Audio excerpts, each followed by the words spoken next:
السلام علیکم ورحمۃ اللہ وبرکاتہ۔ محترم ناظرین، اللہ رب العالمین سورہ آل عمران آیت نمبر 31 کے اندر ارشاد فرماتا ہے، قل ان کنتم تحبون اللہ فاتبعونی یحببکم اللہ ویغفر لکم ذنوبکم واللہ غفور رحیم۔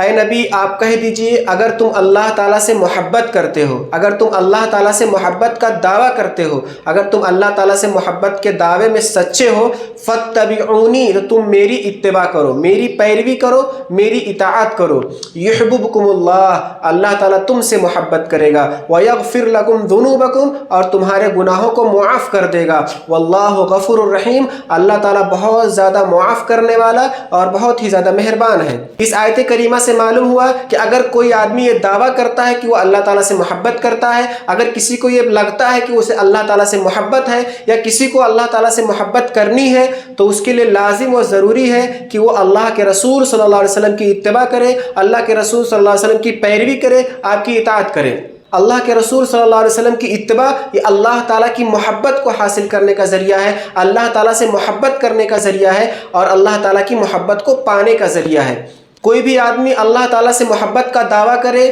تو اس دعوے میں سچا وہ اسی وقت ہو سکتا ہے جب وہ اتباع رسول کرے۔ اگر کوئی اتباع رسول نہیں کرتا ہے تو نہ تو وہ سچ میں اللہ تعالیٰ سے محبت کرتا ہے اور نہ ہی وہ اللہ تعالیٰ کی محبت کو پا سکتا ہے۔ اتباع رسول کا مطلب یہ ہے کہ آدمی اپنے ہر معاملے میں شریعت کے احکامات میں اللہ کے رسول صلی اللہ علیہ وسلم کی بات کو مانے، اللہ کے رسول صلی اللہ علیہ وسلم نے جس چیز کے کرنے کا حکم دیا اس کو کرے اور جس چیز سے روک دیا ہے اس سے رک جائے۔ اللہ کے رسول صلی اللہ علیہ وسلم نے شریعت کے اعمال کو جس طریقے سے انجام دیا ہے اسی طریقے سے انجام دے، آپ کے طریقے کے مطابق زندگی کو گزارے، تو گویا کہ وہ اتباع رسول کرتا ہے، اور اتباع رسول صلی اللہ علیہ وسلم کرنے سے اس کو اللہ تعالیٰ کی محبت حاصل ہوگی اور اللہ تعالیٰ کی مغفرت حاصل ہوگی۔ آخر میں اللہ تعالیٰ سے دعا ہے کہ اللہ تعالیٰ ہمیں اتباع رسول کرنے کی توفیق دے، آمین، وآخر دعوانا الحمدللہ رب العالمین۔